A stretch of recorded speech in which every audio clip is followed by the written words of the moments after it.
ফিলিস্তিনের অবরুদ্ধ গাজা উপত্যকায় শীঘ্রই যুদ্ধবিরতি হতে যাচ্ছে, এমন মন্তব্য করার সময় যুক্তরাষ্ট্রের প্রেসিডেন্ট ডোনাল্ড ট্রাম্প যা বলেছেন তা শুনে বিস্মিত হয়েছেন ইসরায়েলি কর্মকর্তারা। ইসরায়েলি দৈনিক ইয়েদিওত আহরোনোত এ প্রকাশিত একটি প্রতিবেদনে এই তথ্য উঠে এসেছে বলে জানিয়েছে বার্তা সংস্থা আনাদোলু।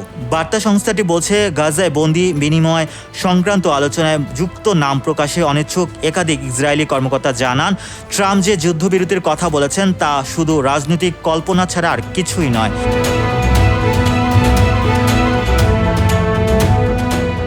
হামাস এবং ইসরায়েলের প্রধানমন্ত্রী বেঞ্জামিন নেতানিয়াহুর অবস্থানে কোনো বাস্তব পরিবর্তনের আভাস নেই।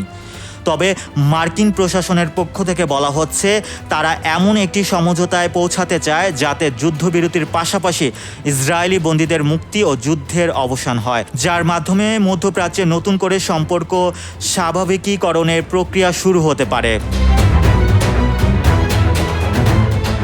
Mohammad Rasel, news 21 international desk.